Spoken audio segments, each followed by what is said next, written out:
already know what time it is. It's your boy DJ Richie Skye back with some tea, interviews, recaps, and more. And be sure to check the links in the description of this video for trips, for books, one-on-one sessions, and more.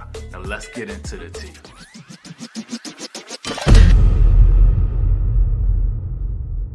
Oh my God. We got to talk about a couple of things real quick. Have y'all seen this? Have y'all seen this? I don't know that this is going to be the best look for Mia. Okay? I don't even know. Because when you got Essence Magazine dragging you, we done probably gone into some territory that we don't need to be in. You know what I'm saying? So, I mean, I don't know, y'all. I don't know. Okay? This ain't the first time that Essence, I think, has had something to say about the Real Housewives of Potomac. But baby, let me tell you, they definitely did go in. And don't worry, we're going to also talk about Married to Medicine. And we got a little bit of extra tea as well on Potomac because it's really, really going down today. All right. So let's get into what they had to say. All right. So let's get into the issue of it all. So the opinion of the article is that there is nothing entertaining about Mia Thornton's Real Housewives of Potomac storyline. So I'm going to take some quotes, from this. And they say that Mia is right not to stay in a toxic relationship. But between ever-changing stories, moving her boyfriend in immediately with her kids and those Instagram posts, could she go about things any worse?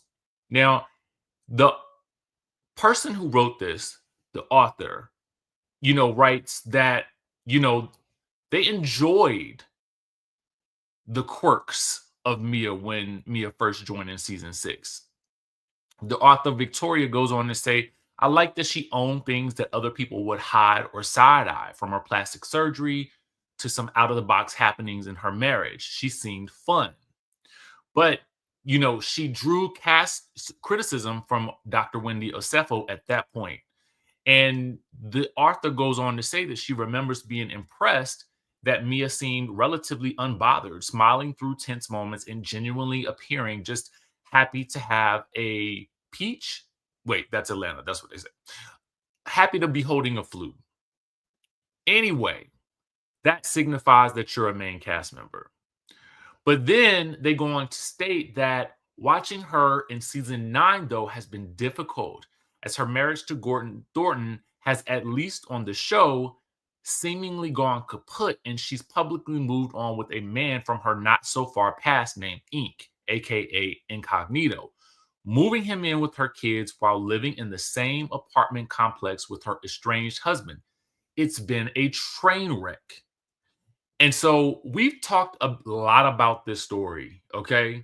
They go on to say, while she's spoken about how hard everything has been, not knowing where her kids were in last night's episode and feeling overwhelmed by the complexity of her situation, she's behaved as someone feeling quite the opposite. They say every week she gives some odd update on her situation to her cast members, sometimes without being asked, running down her situation as if she's informing everyone of the latest from a Netflix series. Guess what you missed? They go on to state that these updates would often run counter to what she shares on social media, as her eager boyfriend and soon-to-be ex-husband, who has been open about his bipolar 1 diagnosis, would toast and seem to be on good terms in pictures and videos, only for Gordon to decide he wasn't with the bull as soon as the flash went off, or so she claims. They go on to state, and while Mia has the right to not to stay in a toxic relationship, marriage with 2 kids or not, could she go about things any worse? the article states this: listen, if my husband left me for a woman he had an affair with and allegedly impregnated, and she had an abortion and then moved that same heifer woman into a home with my children almost full time, I cut up too. Okay. They were all filming together until Gordon expressed that he wouldn't do it any longer. And then the new boo even wanted a DNA test for their older son. Now, those are fighting words. They go on to state that Gordon has been a constant in her life, which she claims she wasn't happy about because she wanted to continue to care for him. With her I love yous and conversation outside the kids will be at your place at X time boundaries, even her best friend, Jacqueline, said it felt like she was giving him false hope. But when you look at that, while the season is still playing out, Mia in real time has announced her split from Ink. Amid that, shared a photo with a much happier Gordon, both smiling and posing close, perhaps take us out of the group chat. All right, so again, we have talked about this at length. Okay, we have definitely talked about this at length. And I feel like, as I stated before, this situation is just a bit too complex for a reality TV show. Um, and it's not just because of the bipolar of it all. I think it's because of the context for which the kids are discussed in this scenario that makes not only the cast members uncomfortable, but it also makes the viewer uncomfortable. It also makes me, as a reviewer who has to talk about this, it makes me very uncomfortable to have to talk about whether or not, this a person's child is biologically who the daddy is, knowing that at some point in time that this will be seen. So, whether or not, there's truth or fiction, or whether it's all intertwined, the fact that now it's being written about in widespread publications, and I have to shout out Mr. Housewives for posting this. It's kind of like, yo, like, what is really going on? And then you have to also wonder if post, that New Year's post with she and Gordon, was that done to save face because of all of the, I don't want to call it backlash, but it's just confusion. I think the situation is too confusing for a reality TV show wherein that's not the sole focus of this, right? Because we won't always get the proper context for what exactly is going on. Because from the outside looking in, it's just going to look like a different story every day, and we don't know where, or we don't understand the timeline. So you give us details that we don't understand. And so it's confusing. So I have to wonder if, what the network will do about this, how they will move forward with this whole situation. I want to see how this all plays out at the reunion. But also, too, I mean, it's not like we have much else to talk about at the moment, to be quite frank. I mean, there's not a lot of other major story going on. So we're left with this. Okay? We're left with this. And when we're left with this, and there are so many question marks with regards to it, and because we can't tell if she's trolling online or not, it just becomes even more confusing. So the fact that Essence has written this piece is, in my opinion, just not a good look. Okay? Right. The last time Essence said something, the table was shaken. And this is definitely one of those shake the table moments. I mean, it is. It it just is. And I hate to say that, you know? Um, I don't know. I don't know. I don't know if this is going to be a good um if this is not a good indicator of what is to come for her as the show moves forward. All right. And I say that as a lover of the show, right? But this is for me it makes me uncomfortable to talk about every week. And that's just the truth of it. That's the truth. All right. So let's get into our next story. Y'all, this should not come as a surprise, I don't think, to any of you, but um y'all know that at some point this was going to come up. All right. Giselle and Robyn, and I'm just gonna have to get rid of this light because it's bothering me. Giselle and Robyn are basically, y'all, they are dragging the ever loving wig off of Karen. Okay. When I tell you they have dragged her wig so far back that the wig is about to come off. The wig is going to shimmy, shimmy, shake off because they not only dragging her off over this DUI verdict, but really they are getting. I mean, here's the thing. We all know that Robyn and Karen do not like each other. Okay. We know that. Period. That is what it is. She don't like her. She don't like her. And that's just that. Okay. But Robyn and Giselle also have their podcast Reasonably Shady that is still going. And with the fact that Robyn is featured on the new season of Traders, so it kind of raises her profile a bit again now that she will be back on the air.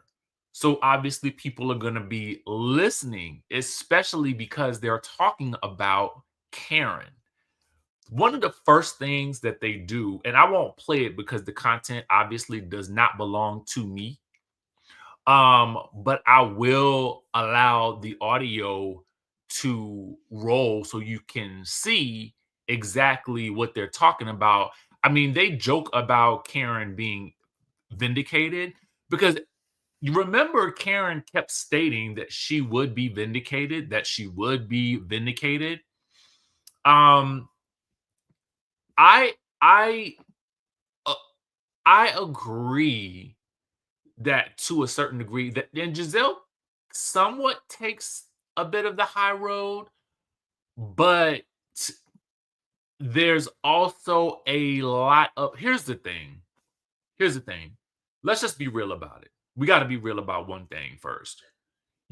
Having seen the actual video footage from the night of Karen's um DUI and whatever other citations, I can't imagine in a world in my mind where I would want to take this any further than a plea. I would have taken the plea like it would have been, I would have been pretty please, please give me the plea. Okay. Give me all the pleas in the world. And that's really what they dive into. Like, why would Karen claim vindication knowing there's this video where she is basically also claiming to have been Thomas Jefferson's concubine? Like, why would one you had to have seen this video. So you had to know that they're like who what in what world, and this is really what they're asking. And I literally listen, I asked the same questions. Although I do feel like in the podcast, I did feel like there was a bit of glee as they sort of laughed and joked about her wig falling off or being like halfway back on her head or something like that. Um, I mean, it like I just for the life of me, I can't understand why she wouldn't say, you know what, we're gonna take this plea deal. Whatever, I throw myself at the mercy of the court. Like just don't send me to the place. I don't want to have to serve no time. Um, but because of Robin and Karen's past, you could definitely get the general sense that Robin didn't really care one way or another what happened to Karen. Um, but Robin makes an interesting, I don't want to call it an allegation, but I mean, I have to call it an allegation. Now, Karen on the show, am I incorrect in stating that she had said that she had already had a DUI once before? Can somebody correct me if I'm wrong? But didn't on the show she say that she had gotten a DUI before? Because if so, what Robin alleges in this video is that this is Karen's fourth DUI. So I was like, now say what? The fourth? The fourth is what the allegation was. I said, now hold on now. Hold on. So you mean to tell me that, and I have not been able to confirm this for myself, but if this is your fourth one, and Robin goes on to say that she is not surprised by any of it. She says she's not surprised that Karen has found herself in this situation. She says that she's not surprised that Karen handled the situation in the way that she did by claiming to be that she would be vindicated. She's not surprised by any of it. Now, what I'm saying is their conversation then turns to, okay, if this is your fourth one, then this makes this instance extremely bad, so much so that it again begs the question, why would you not take the plea, right? Like, I mean, it fourth, fourth, okay. Ma'am, I would prefer that you just hire a driver at this point. Like, hire the full-time driver. I don't know what happened to Blue Eyes, if Blue Eyes was just security. I really don't know. But please bring Blue Eyes back because we do not need you riding around. And the problem that I have also too was that she made a comment in last night's episode about, oh, I'm just not drink. I never said I was sober. I just said I'm not drinking in front of y'all. Um, ma'am, I would some of the stuff that she's saying on the show, and y'all know I love me some Karen. But some of the things that she's saying on the show, I'm like, ma'am, you did see the video, right?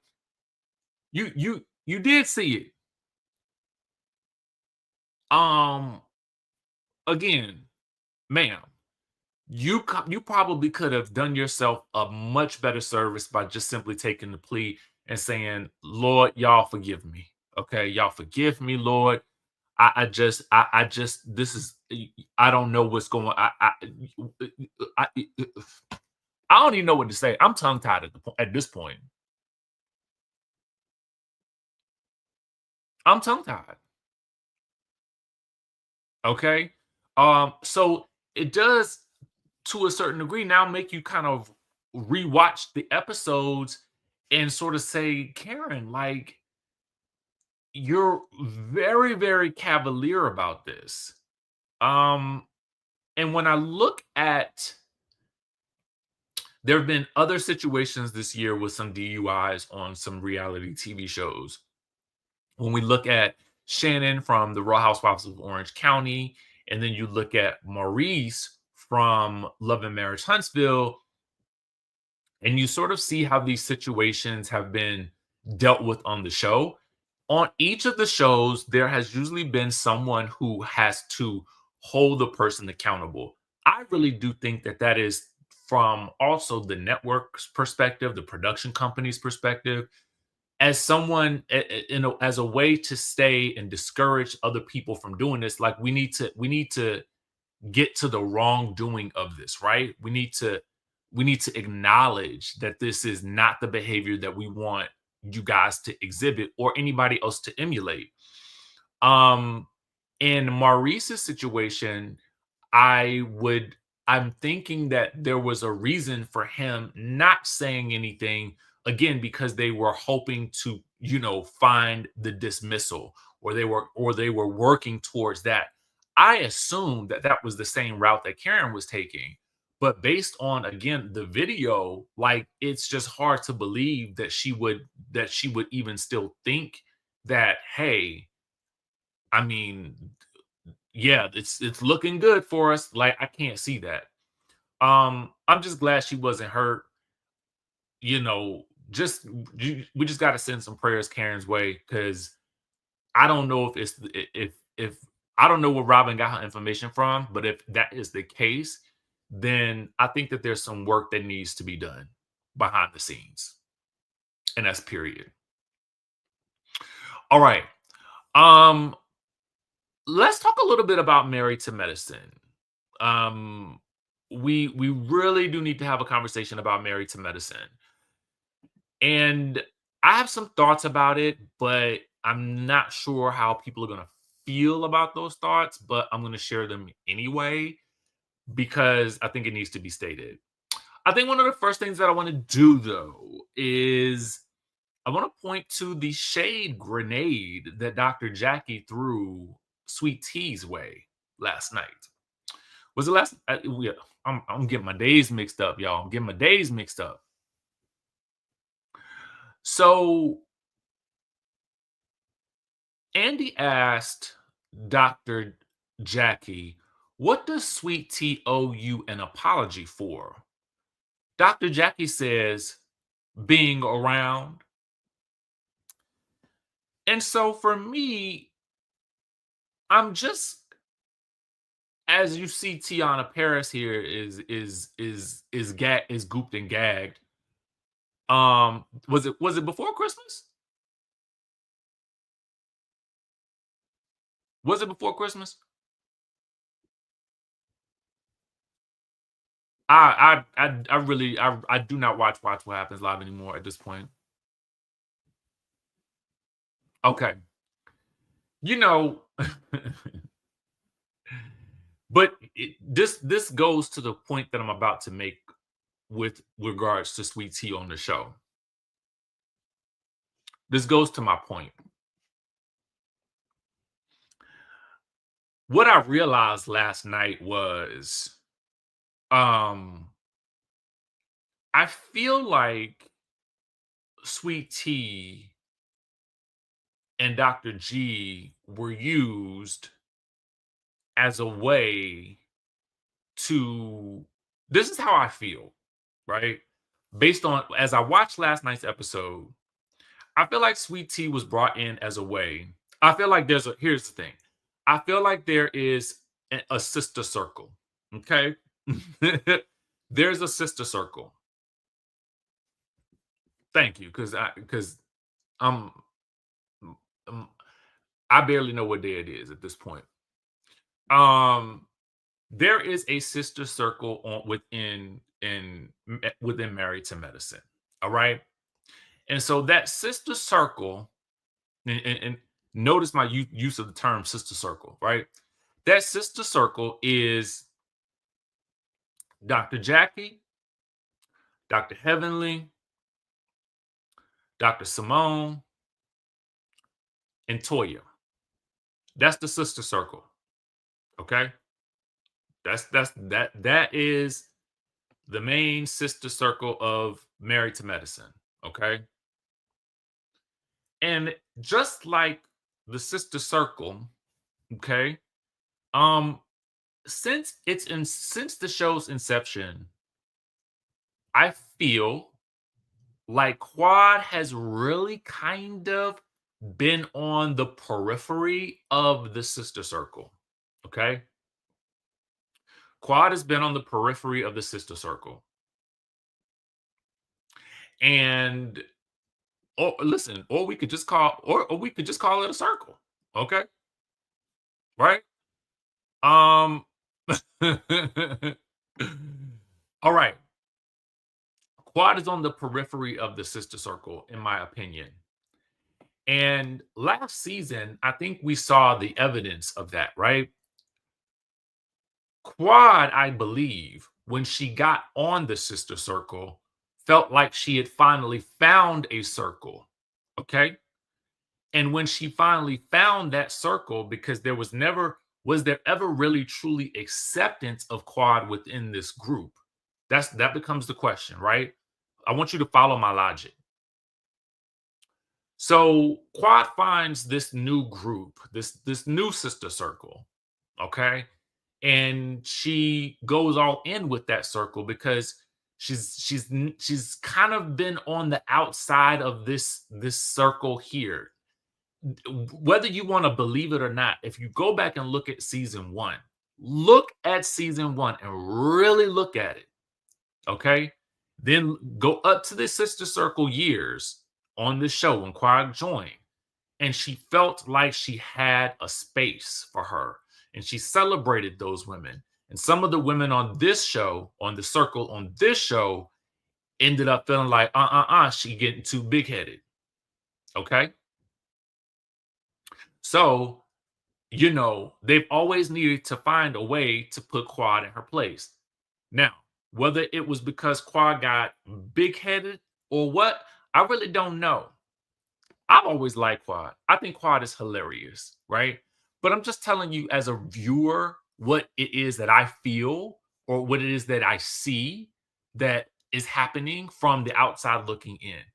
It could be a whole nother menagerie kaleidoscope on the inside of this show.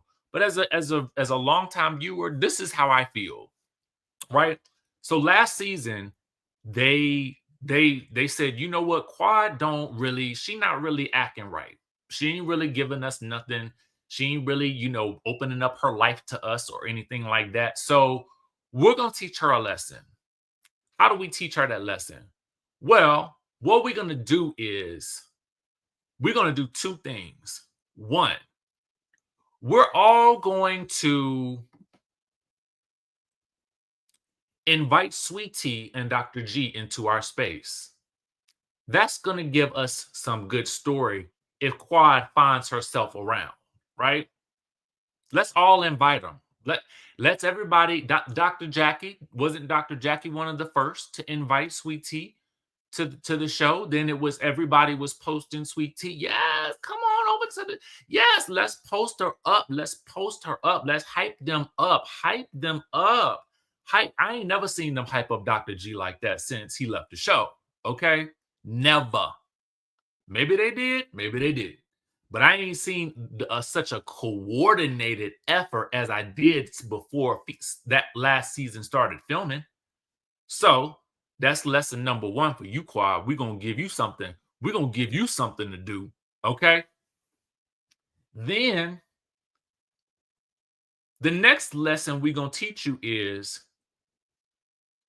you ain't giving us the type of friendship we need for this circle. And you ain't done that since you found your sister circle. So what we're gonna do is we're gonna excommunicate you from the circle for a few weeks. Yes, we're gonna teach you a little lesson because you need to follow, you need to get in line, girl. You need to get in line. Okay. So what we're gonna do is we're gonna kick you off this trip because none of us, quote, have a personal relationship with you. Yeah, yeah. So you got to get on. Okay. So as you watch this episode, I want you to watch it from that lens, right? Or I want you to, or at least consider some of the things that I just stated. So as I watched Quad at the beginning of this episode, crying and pleading with these girls to never excommunicate her from the circle again, and then for them to literally gather in the sister circle as they usher her back in. What I want you to note is Dr. Jackie's prayer for Quad. Okay, the prayer for Quad was, oh Lord, let's not let this circle be broken. We pray. This is not, and I'm not going to, I'm paraphrasing. Okay. So when I say paraphrase, I'm not saying literally what she said because I don't have a transcript in front of me. But one of the points that she emphasized was that Quad, just let it, just let it go. We pray that she just let it go, Lord, let it go. Okay. It wasn't that, even Dr. Jackie's apology, and listen, here's the thing. I like Dr. Jackie. You know what I'm saying? I feel like her place on the show, I think, is solidified. But I also think that even her apology to Quad is like, I'm going to offer you a blanket apology for anything that I've done. I don't know what I may have done to you, girl, but whatever it is, just accept my apology and move on. We've let you back into the circle. You're filming, because the other way to punish her is if we say you can't stay on this trip, then you can't film with us. That means you lose out on some income. Am I right? I mean, am I right or am I right? So as I watched Quad pleading with these girls to never do that to her again, I was actually thinking to myself, I don't know why you're reducing yourself to this plea, Quad, because at the end of the day, you don't need the circle, okay? Technically, to be on this show, right? Because I talked to you about the circle. This is the circle right here, right? We're just missing Toya. Toya plays an interesting role because Toya can bounce back and forth between the inner circle and the outsiders. Okay. So, and we're going to talk about the outsiders in a second. So as I rate this episode on a scale of 1 to 10, I'm actually going to rate it a 9, right? I give it an 8. I can give you an episode an 8 just because I got something to talk about. I'm giving it a 9 because there were so many nuances for me that I recognized that I started to like kind of have an eye-opening moment. Like, oh wow, Quad, you're not really ever going to be on the inside of this group. You're always going to be on the periphery of this group. Period. And that's just that. And as a byproduct, Sweet Tea, you will also never be on the inside of this group. Because I feel like Sweet Tea and Dr. G were basically utilized as plot points to have some type of story to either activate Quad or put her on notice or force her into, or you're gonna have to come on this show and do what we do, right? Which is we all have someone to film with. You don't have nobody to film with, so you need to bring somebody around. But Quad, not being in the circle, didn't even want to let these girls know that this man that she's been dating for 14 months, that she was with somebody. That's again how you know that she's on the periphery of the circle because she didn't even trust nobody in the circle to tell them.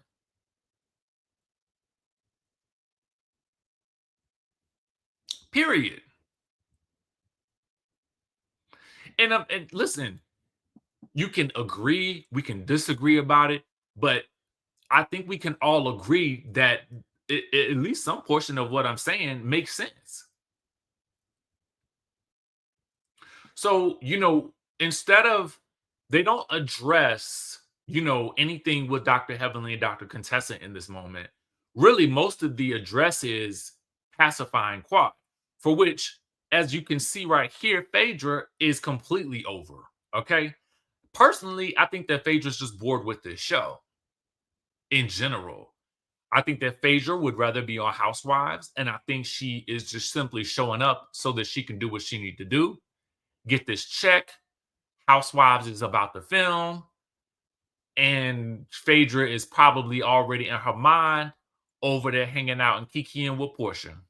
Okay, she cannot be bothered to figure out what is going on with Quad. Why, she's basically like, I don't know what Quad wants. Does she want a kidney? Okay. And I'm like, no, Phaedra, what Quad wants is it seems to me, Quad wants these ladies' acceptance. She wants to be on the inner circle. Okay. Because if you find yourself too far on the outer circle of this show, then you will find yourself in the position of a Mariah, unfortunately, and you will fade off into the distance, unfortunately. Okay. I can imagine that we will end up seeing the same thing happen with Sweet Tea and Dr. G. Um, Simply because later on in the episode, even as Sweet Tea is trying to address something within the group, even if Dr. Heavenly doesn't want to talk about it, none of the rest of the ladies even support her in even trying to make a point or trying to come to a common ground. They literally tell her every time she opens her mouth, not right now. No, no, girl, not right now. Nobody cares about your feelings right now. Okay. So it's like, girl, you know, I just don't know that you'll be long for the show. I mean, based on what, because again, we're talking about the outside. I'm talking about the outsiders now, right? So as you see, even Phaedra in the sister circle, when they hug, Phaedra still, I'll touch and agree, before they all leave, right?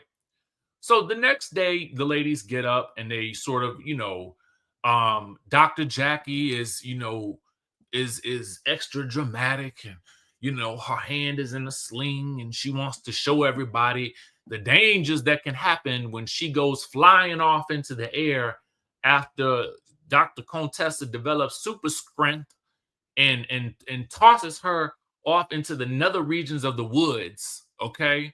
Dr. Jackie is going to let them know that she is hurt beyond repair and they have done damage to her hand and her pinky and her finger and her false fingernail. Okay. As the ladies sort of talk in different little sister circles, right? It's Jackie, Dr. Heavenly, and Quad, who is now back in the circle. Thank God. They all really touch and agree on the fact that Dr. Heavenly and Dr. Contessa, they just need some time, and it needs to happen organically. And yeah, Dr. Heavenly feels like she might have went a little too far with the yo mamas of it all, and everybody's like, yeah, yeah, yeah, you did, girl. But here's the thing, okay? You know, um, I think what the ladies realize is that Dr. Heavenly is going to be the person that pushes the buttons on the show.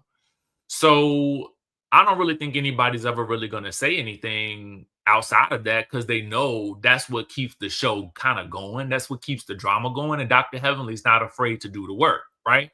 That's just the reality of it. Like, we're going to talk reality TV business for a second. They know that the business of reality TV is inherent in the drama of the show, right? Now, the problem with that is that does the drama supersede now storytelling, or does it also go to a point where you can't come back from it, right?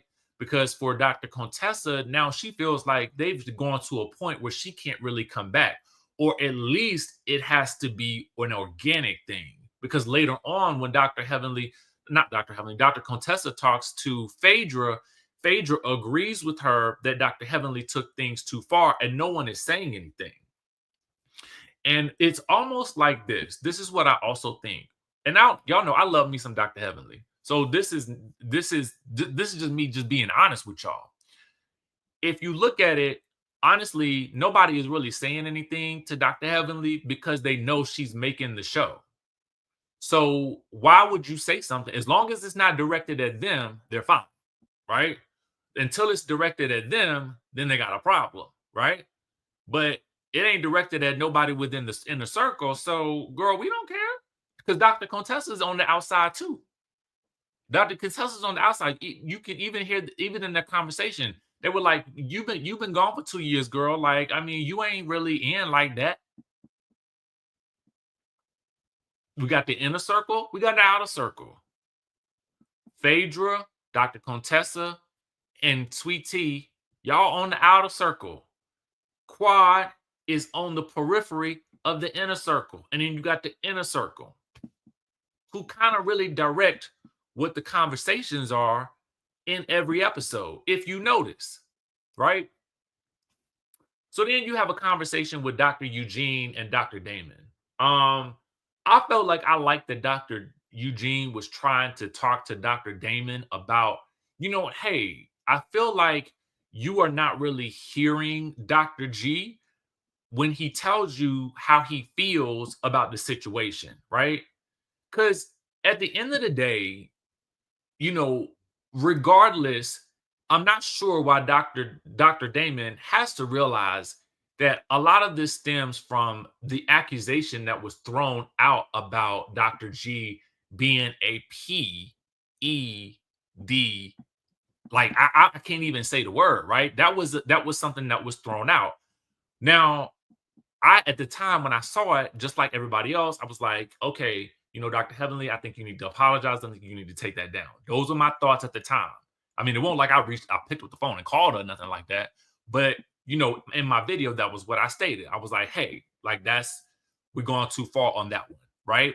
So I'm thinking that that's really what's not being addressed by Dr. G or Dr. Damon, because I don't think either one of them are going to say that word on TV, right? So as Dr. Damon continues, in my opinion, I feel like he's being purposely obtuse about the fact that that was said about him. And if this is a partner that you are referring business to back and forth, wouldn't you really want to just make this whole situation right? Acknowledge that the man is hurt by that. Like, that's it. I feel like that's all Dr. G really, really wants from Dr. Damon. But I also think that Dr. G, as he talks to to Cecil and Dr. Contessa's husband, Dr. Scott, Dr. G, you really have to sit down with Dr. Damon and you have got to express to him exactly what you are upset about, right? It can't just be, oh, well, your wife has said something reckless. No, state what it was that was reckless that actually really, really hurt you. Let's actually deal with the issues here. If we actually dealt with the issues instead of talking around it, and then production, you have got to show us everything, right? Y'all got to show us everything. There was a moment in the episode where Dr. Contessa is telling Dr. Scott that Dr. Heavenly said, F my mama, but the episode didn't show the fight scene didn't show that, right? So then the audience, because I look at the comments, the audience is like, well, why is Dr. Contessa lying? Dr. Heavenly never said that. So now it kind of puts there's a question mark. Well, was it said or was it not said? Sweet Tea on her YouTube channel said, well, oh, that was because Dr. Heavenly said something about Dr. Contessa's kids first. but the episode didn't show that. So did it happen or did it not? Dr. Heavenly told us that Quad read Sweet Tea down, but the episode doesn't show us that. So did it happen or did it not? There will always be questions about what really happened because we don't see it. So my thought is, producers, for me, when the audience doesn't know and you can see it on in the chatter online, you then, I think, can go into the episode and then edit in what actually happened. That is how you clear things up. And listen, people need to be responsible for what they say, right? If you said it, stand on it. Don't let the edit of the show dictate that you didn't. But because here's the thing, the discussion is happening outside of the show.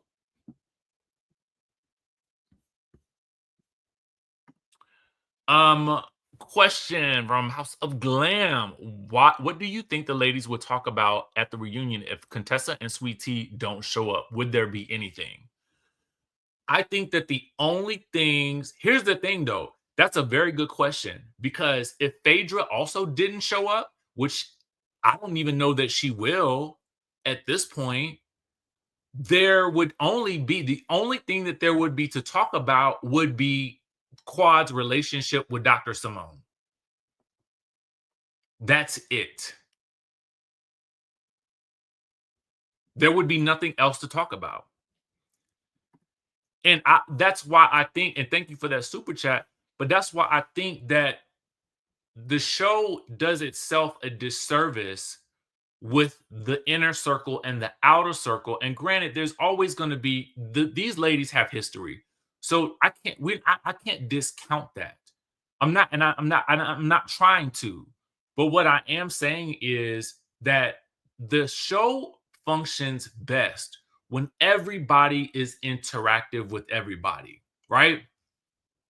What could have been a great idea would have been this: if Dr. Jackie then reached out to not only Phaedra, but also Sweet Tea to help with the Med Gala, right? Why not mix things up a bit? Or Dr. Jackie and Sweet Tea have a conversation about Sweet Tea's journey as she is attempting to get pregnant, right? I'm just talking about ways to integrate people in different ways, right? Show us the tension or the reason behind Quad and Phaedra's odd tension. It's like they have odd moments of tension, but then and then we hear about this meeting behind the scenes. Show it. Show it. Because then in the next scene, y'all look like y'all bosom buddies. Show it. Okay. Later on in the episode, before the ladies go back to Atlanta, we see a scene where they all sit around the bonfire to have a conversation, a ponderosa, if you will. It's the last night down in Orlando, Florida, outside of Disney World at the camping park. And what you see is, okay, it's time to kumbaya. This is our last night. Did we really resolve anything? And Dr. Contessa is like, I feel she's basically saying she feels like she's being gaslit, right? And Dr. Simone is like, well, I don't understand you and Dr. Heavenly's issues. And in my opinion, I don't need to understand what their personal issues are to realize that what is being said is impacting the group. It doesn't take a rocket scientist or a doctorate degree or a PhD to recognize that what happened the previous night where Dr. Jackie went flying through the air like she had just jumped off of a fly, like the trapeze. It don't take a rocket scientist to figure out that these harsh words between these two women, that those are the things that are causing the issues within the group. Where it started, I don't even know. But the fact is that it continues to this day. So at this point in time, this beef was started 2 years ago. Are we gonna get down to the bottom of why they beefing still? We know, we the audience know. We've seen it all go down. The fact is that what is happening now is that everybody's acting like we don't know what's happening. We don't know what's happening. Like y'all do know what's happening. But the problem is that they know that, again, Dr. Heavenly is gonna make entertainment. But again, if it goes too far, and if she in fact did say F your mama, then that's where we need to start having some conversations about what line do we want to cross, right? Did she cross the line or not? And Quad did tell Dr. Heavenly she felt like she was wrong. Dr. Heavenly admitted to Dr. Jackie and and Quad that she felt like she was wrong. She had crossed the line. So at that point, what could have been stated was, well, Dr. Heavenly also apologized. She actually said something about that earlier. And they could have had an open dialogue about it, but because no one was wanting to really resolve the issue, everybody just glossed over it.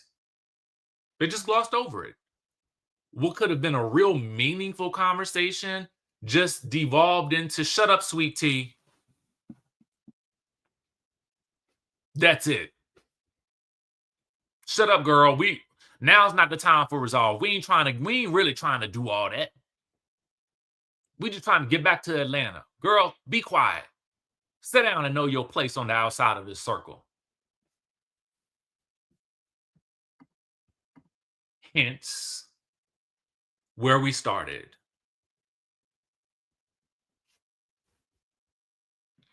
And if she is indeed the fly buzzing around you, Dr. Jackie, that I feel like you believe she to be, the only person to blame for having her there in the first place would be yourself. Because you were the first, apparently, to invite her to be a part of this show.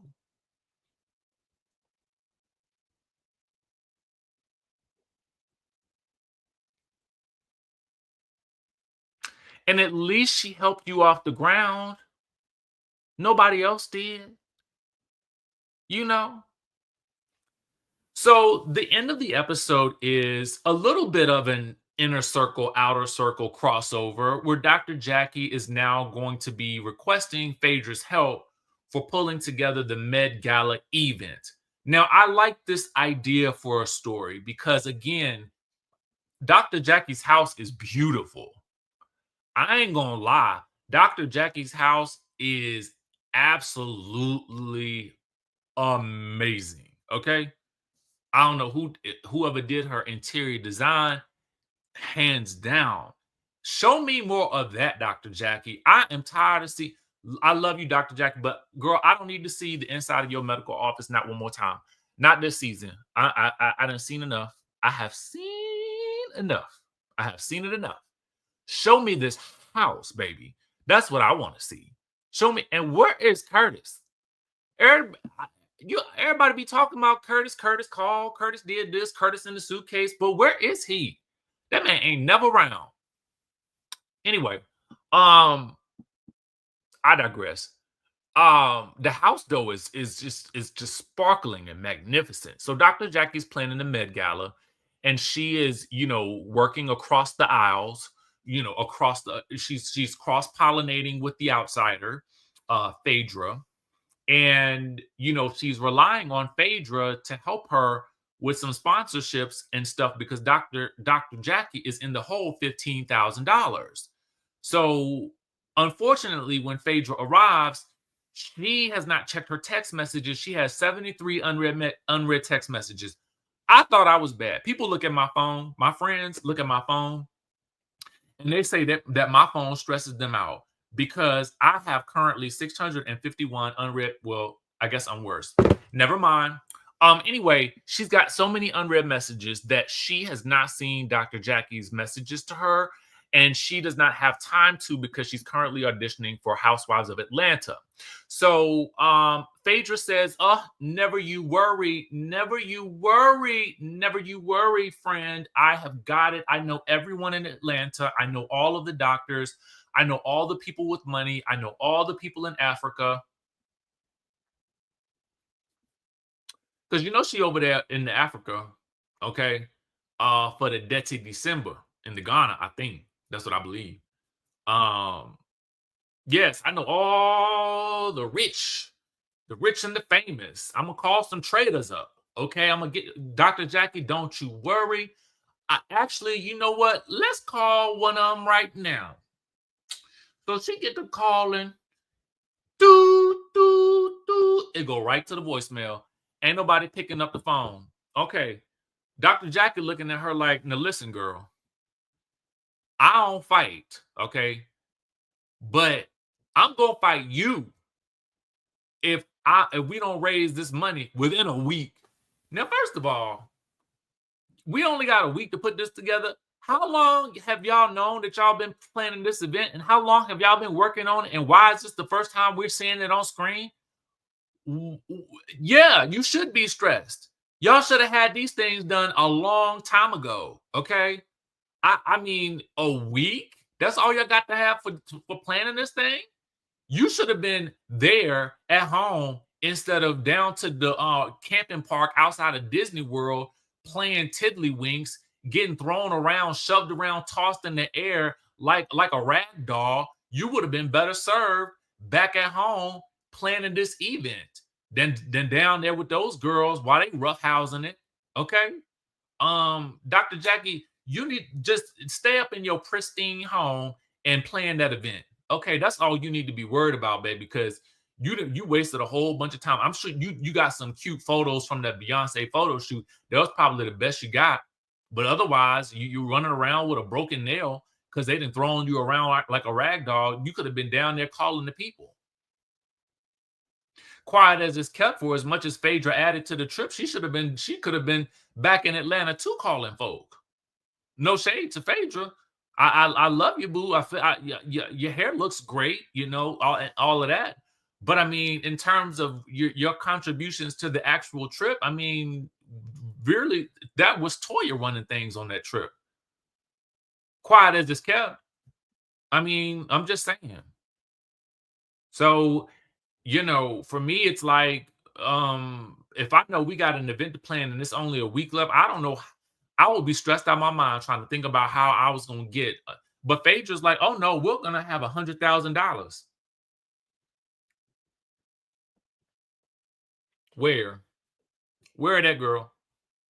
I hope and pray you coming out your pocket to bring me half of that, because for right now it's looking kind of scarce. Okay. So anyway, hopefully Dr. Heavenly will go live so we can hear her perspective on the episode as well. Because I like to try to get all the information that I can as much, but Dr. Heavenly also does the Patreon. So yeah, I got it be so much. It be so much. It be so much. It ain't so much money. It's just that, it's just like, girl, can't you put it on YouTube? Can't you do it on YouTube, please? Anyway, so listen, that's all the tea I got for y'all on this good day. My apologies for people who came in on the first half of this video where we had some sound issues. I was trying to fix my mic and I ended up taking the mic thing out.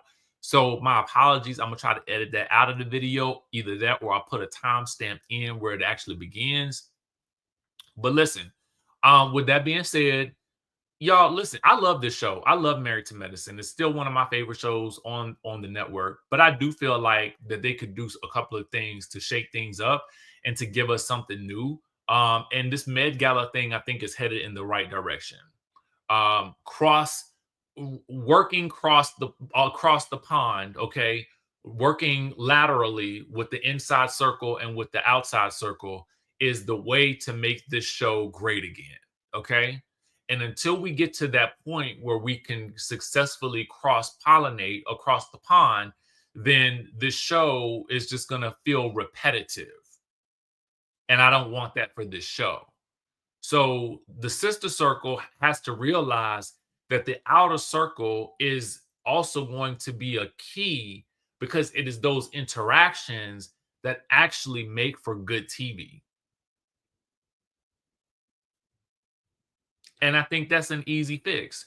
You got a good cast right here that you can work with. I would maybe add 1 or 2 people, to really shake things up a bit more. But because if it keeps going in this direction, the season is going to feel repetitive. And I don't want to continue to circle the drain with the same drama, with the same people all the time. Okay. So I think next episode is also going to give us something new, because Phaedra's going to be in the hot seat. But low key, she drags the mess out of Jackie in the preview, and we'll talk about that on the next video. All right.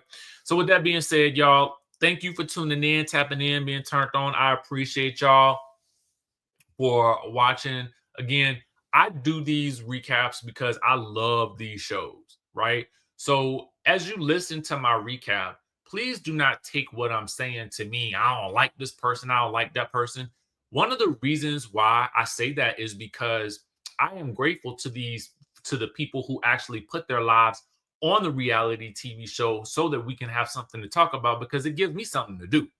So I don't dislike nobody, okay? I might dislike their actions, but I don't dislike none of these people, right? None of this stuff is personal to me. All right. So I'm coming from a place of like, what's going to entertain me the most? How best can I be entertained? How best can we be entertained? How best can you roll out this story? What new things can you give us to shake things up a bit? But don't confuse us, okay? Because we see how that's going on Potomac. Anyway, that's all I got for y'all. Make sure you guys keep it locked onto the channel. I got to try to edit that first part of the video. But with that being said, y'all know I love y'all. I love this show. Keep watching, and I will catch you in the next video. Now that you've watched today's video, let's get into this group trip to Cape Town, South Africa. Yes, y'all, Skye Squad, we are hitting South Africa, and we are hitting it hard. April 10th through the 17th of 2025. You can click the link in the description of this video to get more information and to reserve your spot. Now, we're going to keep this intimate because we have a lot to do. We are going to be looking at real estate. We're going to be learning about retirement and permanent visas, dual citizenship, buying and purchasing land. We are going to be looking at it all because we want options in South Africa, baby. And listen, Cape Town is one of my favorite cities. So of course, we're going to be doing some of my favorite things. We are going to be hitting the wineries. We are going on a safari. We're going to Table Mountain. We're going to some of my favorite restaurants. Let me tell you, one of them is Gold Star, baby. If you know, you know. We're going to be meeting with some expats who have relocated from the United States to Cape Town as well. This is going to be a luxury experience, okay? So we're talking doing the absolute most. So if you've ever wanted to go to Cape Town, South Africa, but maybe you didn't have the group to go with, maybe you just didn't have the right people that wanted to go and experience it with you, this is an opportunity for you to come with us. Now, I only have about 10 to 12 spots available. Yes, because again, I'm trying to keep this thing intimate, and I know that what type of experience I want it to be. So get in while you can, y'all. Trust me, in 2025, we are going to be needing all the options that we can get. And I am going to do my utmost to bring us the most that we can possibly get in and out of the country. So come with me to South Africa. The group trip is going to be lit. April 10th through the 17th. go ahead and click the link in this description of this video so that you can reserve your spot today. Cape Town, South Africa awaits.